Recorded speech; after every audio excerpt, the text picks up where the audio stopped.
ओम शांति। 16 दिसंबर 2022। सुनते हैं ईश्वरी महावाक्य। आज की मुरली। मीठे बच्चे, बाप को और चक्र को याद करो। मुख से कुछ भी बोलने की दरकार नहीं। सिर्फ इस नरक से दिल हटा दो तो तुम एवर निरोगी बन जाएंगे। प्रश्न: बाप डायरेक्ट आकर अपने बच्चों की श्रेष्ठ प्रारब्ध बनाने के लिए कौन सी राय देते हैं? उत्तर है, बच्चे, अब तुम्हारा सब कुछ खत्म होने वाला है, कुछ भी काम नहीं आएगा। इसलिए सुदामे की तरह अपनी भविष्य प्रारब्ध बना लो। बाप डायरेक्ट आया है तो अपना सब कुछ सफल कर लो। हॉस्पिटल कम कॉलेज खोल दो जिससे बहुतों का कल्याण हो। सबको रास्ता बताओ, श्रीमत पर सदा चलते रहो। ओम शांति। बेहद का बाप बच्चों को समझा रहे हैं। समझाया उसको जाता है जो बेसमझ होते हैं। तुम जानते हो कि बरोबर सब पतित हैं और पतित पावन बाप को याद करते हैं। पतित मनुष्य को जरूर बेसमझ कहेंगे। सभी बुलाते हैं कि हे पतित पावन, आकर हमको पावन बनाओ। भारतवासी जानते हैं कि सतयुग में यह भारत पावन था। पावन गृहस्थ धर्म था। इस समय पतित गृहस्थ अधर्म है। धर्मात्मा पावन को कहा जाता है। इस भारत में 5000 वर्ष पहले जब लक्ष्मी नारायण का राज्य था तो उनको पावन राज्य कहा जाता था। नर और नारी दोनों पावन थे। बाप बैठ समझाते हैं, आधा कल्प से भक्ति मार्ग चला है। जप तप आदि करना, वेद अध्ययन करना, यह सब भक्ति मार्ग है। इससे मुझे कोई प्राप्त नहीं कर सकता। मुझ बाप को जानते ही नहीं हैं। यह सब waste of time, waste of energy करते हैं। द्वापर से लेकर भक्ति मार्ग शुरू होता है। फिर देवताएं वाम मार्ग में जाते हैं। लाखों करोड़ों रुपया खर्च कर देवताओं के मंदिर बनाते हैं। सोमनाथ का मंदिर कितना हीरे जवाहरों से सजा हुआ था। उस समय के हिसाब अनुसार करोड़ों रुपए खर्च नहीं किया होगा, क्योंकि उस समय तो हीरे जवाहर आदि का दाम कुछ भी नहीं रहता। इस समय अगर वह मंदिर होता तो अथाह पद्मों की मिल्कियत हो जाए। अब बाप समझाते हैं, मीठे बच्चे, वेद शास्त्र अध्ययन करना यह भक्ति है, उसको ज्ञान नहीं कहा जाता। सतयुग में तीर्थ आदि नहीं मानते हैं। गंगा यमुना नदियाँ तो सतयुग में भी हैं, अभी भी हैं। सतयुग में कोई तीर्थ करने के लिए नदियाँ नहीं थी। बाप तो है ज्ञान का सागर, वह बैठ ज्ञान देते हैं। आधा कल्प यह भक्ति चलती है। पहले अव्यभिचारी भक्ति होती है, शिव की ही पूजा करते हैं, फिर देवताओं की। अभी तो भक्ति व्यभिचारी हो गई है। भक्ति करते, शास्त्र आदि पढ़ते रहते हैं तो सब भगत हो गए। सजनियाँ मुझ एक साजन को याद करती हैं। भक्तों की रक्षा करने वाला है भगवान। तो जरूर भक्ति में तकलीफ होती है, तब तो कहते हैं आकर हमको लिबरेट करो। तब तो हमको आकर लिबरेट करो, दुख से मुक्त करो, गाइड बन मुक्ति धाम में ले चलो। उनको यह पता नहीं है कि भगवान कौन है। शिव व शंकर के मंदिर में जाते हैं। शिव शंकर को इकट्ठा कर दिया है। हैं दोनों अलग अलग। वह निराकार, वह सूक्ष्म शरीरधारी, वह मूल वतन में रहने वाला, वह सूक्ष्म तन में रहने वाला। तो बाप समझाते हैं, मंदिर में बैल दिखाते हैं, समझते हैं शिव शंकर की बैल पर सवारी थी। अब शिव के लिए कहते हैं वह सर्वव्यापी है। ऐसे नहीं कहेंगे कि शिव शंकर सर्वव्यापी हैं। एक परमपिता परमात्मा निराकार को कहते हैं।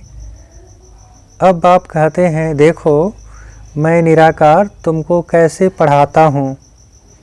बैल पर कोई सवारी थोड़े ही होती है। हमारी सवारी बैल पर क्यों दिखाई है? मैं तो साधारण मनुष्य तन में प्रवेश करके आता हूँ। इनके 84 जन्मों की कहानी बैठ तुमको सुनाता हूँ। तुम भी ब्रह्मा मुख वंशावली आकर बने हो। इनका नाम है भगीरथ, अर्थात भाग्यशाली रथ, क्योंकि पहले पहले यह सुनते हैं और यही सौभाग्यशाली हैं। सतयुग में बहुत थोड़े होते हैं, बाकी सब आत्माएं वापस चली जाती हैं अपने घर, जहाँ से आई हैं। यह कर्म क्षेत्र है। सृष्टि का चक्र फिरता रहता है। मूल वतन सूक्ष्म वतन में यह सतयुग त्रेता नहीं होते हैं। यह ड्रामा का चक्र यहाँ फिरता है। आधा कल्प ज्ञान सतयुग त्रेता, आधा कल्प भक्ति द्वापर कलयुग। सतयुग में लक्ष्मी नारायण का राज्य था, फिर Lakshmi Narayan the first second, ऐसी राजाई चलती है। त्रेता में है चंद्रवंशी राम की डिनास्टी। सतयुग में 8 जन्म, त्रेता में 12 जन्म। यह 84 जन्मों की कहानी बाप ही समझाते हैं। बाप अपने ब्राह्मण बच्चों को ही मिलते हैं और किसको नहीं। बच्चे बने हैं तब उनको पढ़ाते हैं। बाप कहते हैं, मैं तुम्हारा बाप, टीचर, सतगुरु हूँ। सद्गति कर साथ ले जाता हूँ। पावन होने का बहुत सहज उपाय है जो तुमको बतलाता हूँ। यहाँ बैठ तुम क्या करते हो? बच्चे कहते हैं, बाबा हम आपको याद करते हैं। आपका फरमान है कि निरंतर मुझे याद करने का पुरुषार्थ करो, तो इस योग अग्नि से तुम्हारे विकर्म विनाश होंगे। फिर तुम पवित्र सतो प्रधान बन जाएंगे। अब तुम सप्तमो प्रधान हो। याद से ही खाद निकलेगी, कोई तकलीफ की बात नहीं। एवर निरोगी बनने के लिए कितनी सहज युक्ति है। देवताएं कभी बीमार नहीं होते। इस याद से ही तुम निरोगी बनेंगे। पाप भस्म होने से तुम पावन बन जाएंगे। बड़ी भारी कमाई है। घूमो फिरो, सिर्फ मुझे याद करो। पहले यह प्रैक्टिस करनी है। याद रहने से, याद करने से हम 21 जन्म के लिए निरोगी बन जाएंगे। कोई तकलीफ की बात नहीं। सिर्फ माँ कम याद करो। यह बाप ने आत्माओं को कहा। हे आत्माएं, सुनती हो?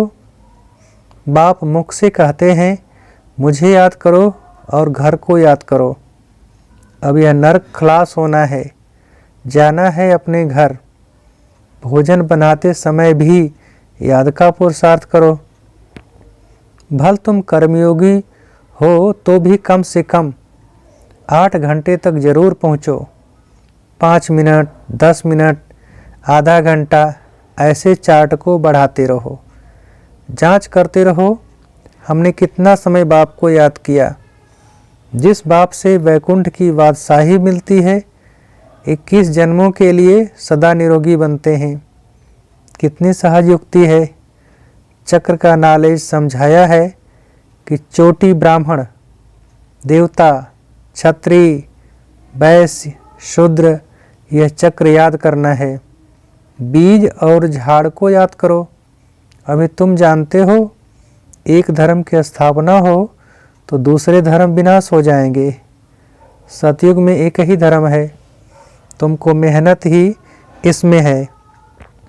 बाप कहते हैं मुझ बीज को याद करो और झाड़ को याद करो। स्थापना, विनाश और पालना, यह है बहुत सहज। सहज योग और सहज ज्ञान। बीज से झाड़ कैसे निकलता है, यह तुम्हारी बुद्धि में ज्ञान है। रहो भल गृहस्थ में, परंतु पवित्र रहना है। यह तो अच्छा है ना। बाप कहते हैं 63 जन्म तुमने नरक में गोते खाए हैं, पाप किए, अब बिल्कुल ही पाप आत्मा बन पड़े हो। रावण की मत पर चलते आए हो। गांधी भी राम राज्य चाहते थे, इसका मतलब रावण राज्य में थे। मनुष्यों की बुद्धि कितनी मलिन हो गई है, कुछ भी समझते नहीं। स्वर्ग कब था किसको पता ही नहीं है। लक्ष्मी नारायण को 5000 वर्ष हुए हैं, यह किसको मालूम नहीं है। सतयुग की आयु लाखों वर्ष कह देते हैं। आधा कल्प है ज्ञान, आधा कल्प है भक्ति। फिर जब पुरानी दुनिया हो जाती है तो आता है वैराग्य। इस नरक से दिल हटा देते हैं। तुम यहाँ बैठे बहुत कमाई करते हो। बाप कहते हैं तुम चक्रवर्ती राजा बनते हो। यह तुम्हारा अंतिम 84वां जन्म है। विनाश सामने खड़ा है। मृत्यु लोक का विनाश, अमरलोक की स्थापना हो रही है। अमरनाथ बाबा से हम सत्यनारायण बनने की कथा सुन रहे हैं। है एक कथा, शास्त्र आदि कितने ढेर बनाए हैं, करोड़ पदम रुपए खर्च करते हैं, है सब झूठ। बाप सच बताए, सचखंड की स्थापना करते हैं। कितनी अच्छी रीति समझाया जाता है। कैसी भी अबलाएं, गणिकाएं, अहिल्याएं उस स्वर्ग का मालिक बन जा सकती हैं। तुम्हारे पास अभी क्या रखा है? अमेरिका में क्या है? बड़े बड़े महल हैं, वह तो अभी गिरे की गिरे। स्वर्ग में तो अकीचार धन था, यहाँ तो धन है ही नहीं। अमेरिका के व्हाइट हाउस को क्या लूटेंगे? कुछ भी रखा नहीं है। वहाँ सतयुग में तो गरीब से गरीब का महल भी यहाँ से अच्छा होगा। चांदी सोना लगा हुआ होगा। वहाँ सब सस्ताई रहती है, सबको अपनी ज़मीन रहती है। सुदामे का मिसाल, भक्ति मार्ग में 2 मुट्ठी ईश्वर अर्थ देते आए हो। कोई 5, 10, 100 रुपये भी दान करते हैं, जिसका एवजा दूसरे जन्म में मिलता है। इसलिए ही मनुष्य दान पुण्य आदि करते हैं। कोई हॉस्पिटल खोलते हैं तो दूसरे जन्म में तंदुरुस्ती अच्छी मिलती है, कोई बीमारी नहीं होती है। कोई कॉलेज बनाते हैं तो दूसरे जन्म में पढ़कर होशियार हो जाते हैं। एक जन्म का फल दूसरे जन्म में मिलता है। अब परम पिता परमात्मा निराकार बाप तो दाता है। बाप कहते हैं बच्चे एक हॉस्पिटल कम कॉलेज खोलो, इसमें बहुतों का कल्याण होगा। इसका फल तुमको 21 जन्म के लिए मिलेगा। वह है इनडायरेक्ट, एक जन्म के लिए, यह है डायरेक्ट। 21 जन्मों के लिए प्रारब्ध मिलती है, क्योंकि अब बाप डायरेक्ट बैठे हैं, समझाते हैं तुम्हारा सब कुछ खत्म होने वाला है। महल माड़ियाँ सब मिट्टी में मिल जानी है। इसलिए अब भविष्य की कमाई करो जो तुम्हारे काम आए। जो भी आए उसको रास्ता बताओ। बाप को याद करो तो तुम्हारी कट निकलेगी। पारलौकिक बाप है।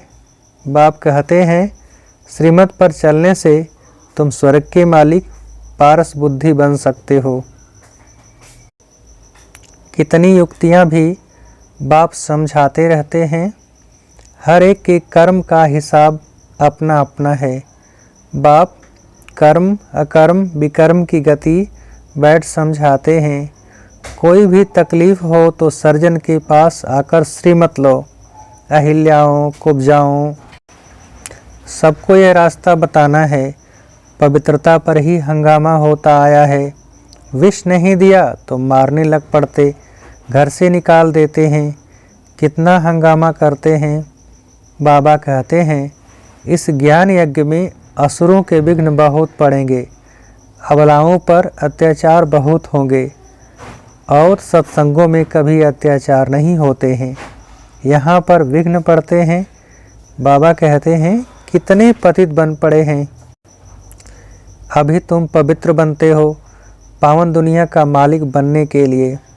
बाप का फरमान है यह अंतिम जन्म पवित्र बन मुझे याद करो तो विकर्म विनाश हो। इसका नाम ही है सहज राजयोग और कोई शास्त्र में यह युक्ति नहीं है। गीता में है देह के सब धर्म त्याग मुझ अपने बाप को याद करो। अब श्री कृष्ण तो भगवान है नहीं, भगवान सब आत्माओं का बाप एक है। शरीर का लोन लिया है, यह है भाग्यशाली रथ। इनको खुशी तो होती है कि मेरा शरीर भगवान काम में लाते हैं। इस शरीर में बाप आकर सबका कल्याण करते हैं, बाकी बैल आदि नहीं है। इन बातों को नया क्या समझे। अच्छा, मीठे मीठे सिकीलधे बच्चों प्रति माता पिता बाप दादा का याद प्यार और गुड मॉर्निंग। रूहानी बाप की रूहानी बच्चों को नमस्ते। हम रूहानी बच्चों की रूहानी बाप को नमस्ते नमस्ते। धारणा के लिए मुख्य सार। पहली पॉइंट, इस अंतिम जन्म में संपूर्ण पवित्र बन बाप की याद में ही रहना है। इस पतित दुनिया से दिल हटा देना है। दूसरी पॉइंट, स्वदर्शन चक्रधारी बनना है।